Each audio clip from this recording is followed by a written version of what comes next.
আনোয়ারায় ৩১ দফা বাস্তবায়নে লিফলেট বিতরণ, সরোয়ার জামান নিজামের সমর্থনে গণসংযোগ।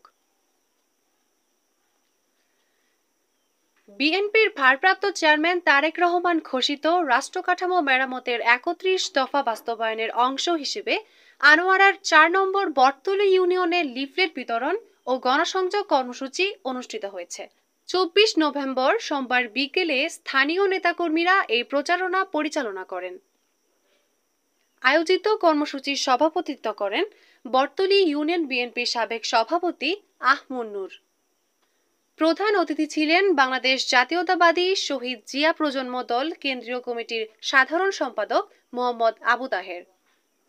আলহাজ সরোয়ার জামান নিজামের সমর্থনে অনুষ্ঠিত এ প্রচারণায় আরও উপস্থিত ছিলেন ওহিদুল আলম, ফরিদুল আলম, ইউসুফ, জামাল, টিটু, শাহাবুদ্দিন, মহিউদ্দিন, শাহ আলম, আলী হোসেন, কামরুল সহ বিএনপি ও অঙ্গ সংগঠনের নেতাকর্মীরা।